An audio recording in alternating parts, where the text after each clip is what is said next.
ইউরোপীয় ফুটবলের মহারণের মঞ্চ মিউনিখের অ্যালিয়াঞ্জ অ্যারেনা প্রস্তুত। নেশনস লিগের ফাইনালে মুখোমুখি হবে দুই জায়ান্ট স্পেন এবং পর্তুগাল। আসরের ফাইনালকে ছাপিয়ে এই ম্যাচ যেন হয়ে দাঁড়িয়েছে লামিনে ইয়ামালের আন্তর্জাতিক ফুটবলে পদার্পণ আর ক্রিস্টিয়ানো রোনালদোর প্রস্থানের ম্যাচ।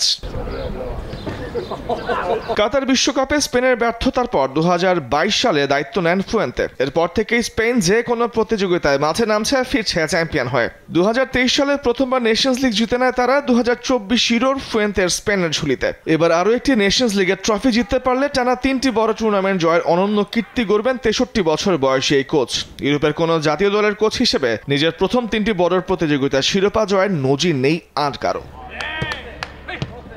তবে স্পেনের জন্য কাজটা সহজ হবে না, কারণ প্রতিপক্ষ পর্তুগাল আর সেই দলের কাণ্ডারির নাম ক্রিস্টিয়ানো রোনালদো। CR7-এর ঝুলিতে রয়েছে 2016 ইউরোর শিরোপা, 2019 নেশনস লিগের উদ্বোধনী আসরেরও চ্যাম্পিয়ন তারা। আর সেদিকে হিসেব করলে ইয়ামাল এখনো নেশনস লিগের ট্রফির স্বাদ পাননি, কারণ 2023 সালের শিরোপা যাওয়ার সময় তিনি ছিলেন জাতীয় দলের বাইরে।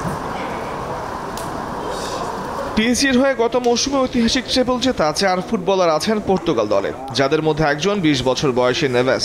আর বয়স 40 হলেও রোনালদো এখনও পর্তুগিজ জাতীয় দলটার আক্রমণের শক্তি।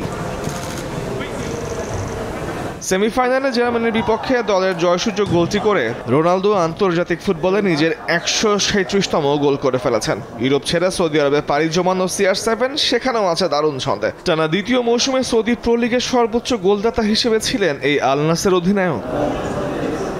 তামিমুর রহমান, স্পোর্টস ডেস্ক, দেশ টিভি।